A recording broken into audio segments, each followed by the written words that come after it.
اوله خبره توبه د سټیمه پورې قبليږي. جواب انسان چې کله مړ کیږي او د عذاب پرشتي د مخې ته راشي او سای حلق ته راشي نو دغه ټیم کې توبه نه قبليږي. او د دې ټیم نه مخکې چې پرشتي نه لیدلې سای حلق ته نه راغلي نو د انسان توبه هر ټیم قبلي. خپو کې ساوي د خپو نه مخکې لاسا اخیستل چالو شوی نه دی، بیمار دی یا روغ رمټ هر وخت توبه قبليږي. لیکن چې ساده مړی لراله او پرشتي د پسترګو وکتلې به توبه نه قبليږي. دا د توبې د قبلېدلو ټیم دی، دا بیان ساته.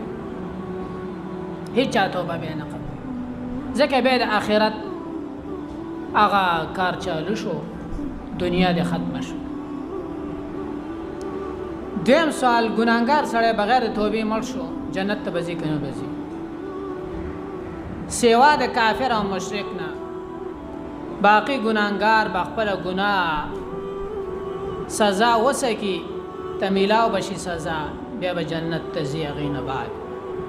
او دا هم ممکن ده چې ګناهګار سره کفر او د شرک نه علاوه چې ګناهونه کړی دي نو دغه ګناهونه بغیر د سزا نه د چا په سفارش باندې پیغمبر، ولی، شهید، قاری، عالم، عام مسلمان، نیک عمل دغه په سفارش باندې بغیر د سزا نه جنت تلار شي یا بغیر د شفاعت نه الله پاک په فضل سره گناهونه توبه خي او جنت ته داخل کې دا امکان هم پکې شته دی.